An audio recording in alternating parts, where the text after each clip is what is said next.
وَمِنْ آيَاتِهِ أَن تَقُومَ السَّمَاءُ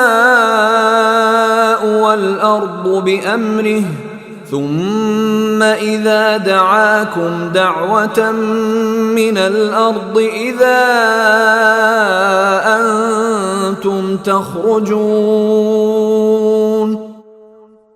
اور اس کی ایک نشانی یہ ہے کہ آسمان اور زمین اس کے حکم سے قائم ہیں، پھر جب وہ ایک پکار دے کر تمہیں زمین سے بلائے گا تو تم فوراً نکل پڑو گے۔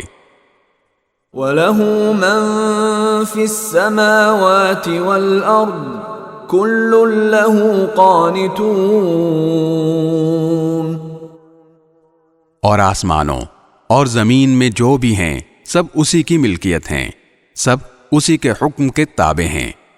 وَهُوَ الَّذِي يَبْدَأُ الْخَلْقَ ثُمَّ يُعِيدُهُ وَهُوَ أَهْوَنُ عَلَيْهِ وَلَهُ الْمَثَلُ الْأَعْلَى فِي السَّمَاوَاتِ وَالْأَرْضِ وَهُوَ الْعَزِيزُ الْحَكِيمُ۔